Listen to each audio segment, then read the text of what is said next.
Hello everybody and welcome to the Whiskey Dictionary. Today I want to talk to you about the newest expression from Redbreast. This is the PX edition as part of the Iberian series, which is a series designed to celebrate this long-standing relationship between Redbreast and the cooperages and winemakers on the Iberian Peninsula. First released in September of 2021, this 46% ABV, no age statement Irish whiskey is matured in ex-bourbon and Oloroso sherry casks. Then it spends 12 to 24 months in PX hogsheads that were seasoned at the Paez Lobato cooperage in Jerez.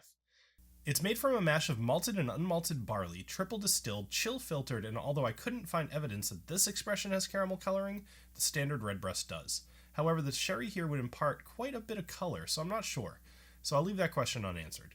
Lastly, it retails for about $86. I ended up getting this for $99 about 2.5 weeks ago, so I don't really think you're going to find it for that $86, and everywhere that I've seen it, which has not been a lot of places, it's been $99, so consider that if you're looking to buy.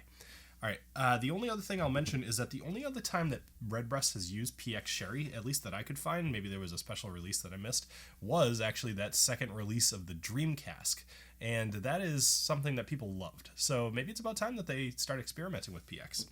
Alright, let's go ahead and pour this. A little squeaky bit of a pop. Do any of you guys keep your corks? I saw somebody, they had kind of like a glass jar filled with corks, similar to what people do with wine bottle corks, and I'm starting to think I might do that too. I think that'd be kind of cool, although it's killing me that I've basically gone through hundreds of bottles at this point and thrown them away.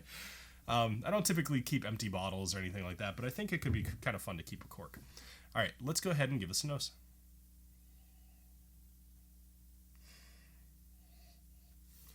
So interesting. It spends a lot of time with sherry, but I would not say that fruitiness is the absolute main thing here. Well, maybe. So what I'm smelling, actually, I guess totally. What I'm smelling here is kind of like a mulled wine. It's interesting. It's got a little bit of this warmth to it, which is making me think mulled wine.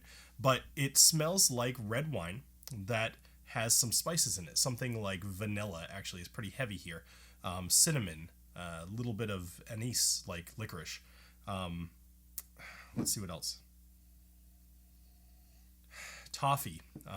The cinnamon, I would say, is actually very, very light, but it's there. This is an interesting thing. It smells like sherry. It smells like red wine. So consider that. But, you know, a lot of sherried whiskeys do. All right, let's go ahead and give this a taste. Cheers.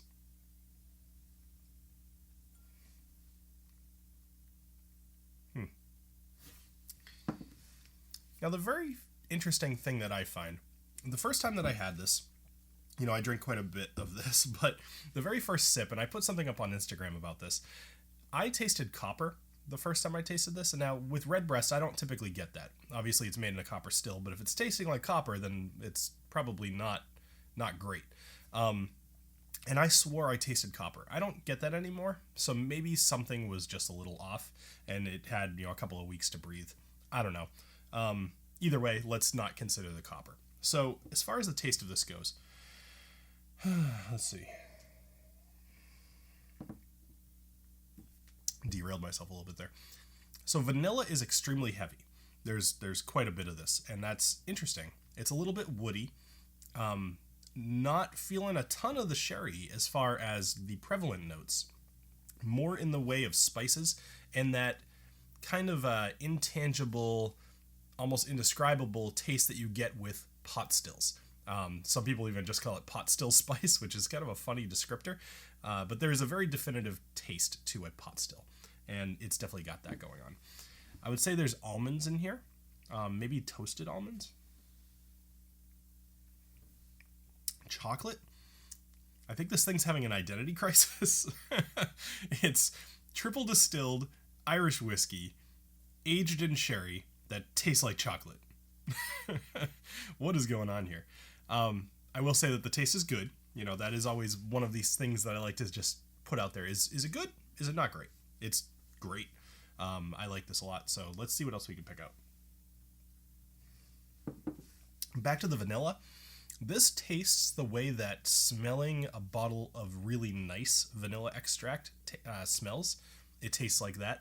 It's got a very prominent vanilla flavor to me. It's almost surprising that it's not more on the sherry end. Speaking of which, in the finish, which is, by the way, a very delicate finish. At 46%, sometimes you can get a bit of a kick in the throat. This is nice and easy. In the finish, though, you've got more of the orange zest that you tend to get in these. I think that's really cool. Let's go ahead and just kind of talk overall. So overall, I'm a little disappointed, not in the whiskey, but in this scenario. I don't have a bottle of Listau. And I really wish I did, because I would love to do a side-by-side comparison. But something interesting I noticed while we're doing my research here is that the Listau is sold out everywhere. I'm sure I can go find a bottle. I really probably could. But if they're done making that, or at least done for a while, then I doesn't serve the channel to, do a review of that, because you guys can't get your hands on it. But I think that's interesting, because Listau is supposed to kind of be, they're referring to it as the anchoring expression of this. And I think that's interesting because it's almost like a side expression line, whatever. If it's not available, what does that mean? Is that them making way for this? Maybe. A little conspiracy there, but I don't know. Either way, Listau's not available, so I couldn't do a side-by-side. I'll see if maybe I can get one for the Irish Whiskey Month in March, but I'm not sure. Do I like this? That's a question I always like to ask myself, and I do almost always think about price first. I don't let the emotion of this tastes good, I should get this. It's always about money for me, and I'm sure that's a trend that you've noticed on this channel. This is $99. That's an expensive whiskey. It's not crazy, but it's expensive. It's expensive for a lot of you, and myself. I try to run this channel spending only money I make from the channel. So this is something that's come up before, and I'm going to take a little tangent here. I always try to make the channel pay for itself.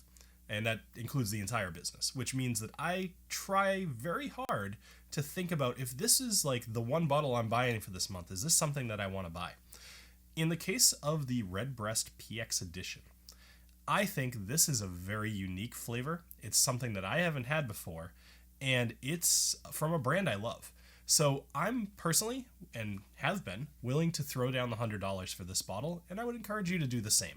I think if you enjoy sherry, and if you enjoy Redbreast, there is zero risk here. If you enjoy sherry, I think this is zero risk. If you enjoy just Redbreast, I did try the Redbreast 12 along with this. The Redbreast 12 tasted extremely, almost boring, and it hurts my soul a little bit to say that, compared to this, because it was almost dull. And I think that's good. This is supposed to be way more than the Redbreast 12. And I think it is. I think this is worth the $100, especially because Redbreast in general is a bit expensive, so it's not like a huge leap. But either way, let's see what you guys thought. Of 1,023 votes, 6% said to stock it, 6% said to buy it, 6% said to try it, 2% said to ignore it, and 80% said that they've never had it. Now, not a huge surprise considering how recently released this was, that most people have not had this, but I do think that you'll probably enjoy it if you get it. I do want to take a minute just to thank all of my patrons who have been supporting the channel for as long as you have. You allow me to buy cool bottles like this and to do these reviews, so thank you very much, and if you're interested in helping to support what I do here, you can find a link down in the description below. If you are interested in learning more about Redbreast, you can check out the video over here. If you are interested in learning more about intro Irish whiskeys, you can check out over here. Make sure that you tune in March for Irish Whiskey Month. This will be a really fun one. I have some cool bottles lined up, and I hope you all have a great rest of your night. Cheers.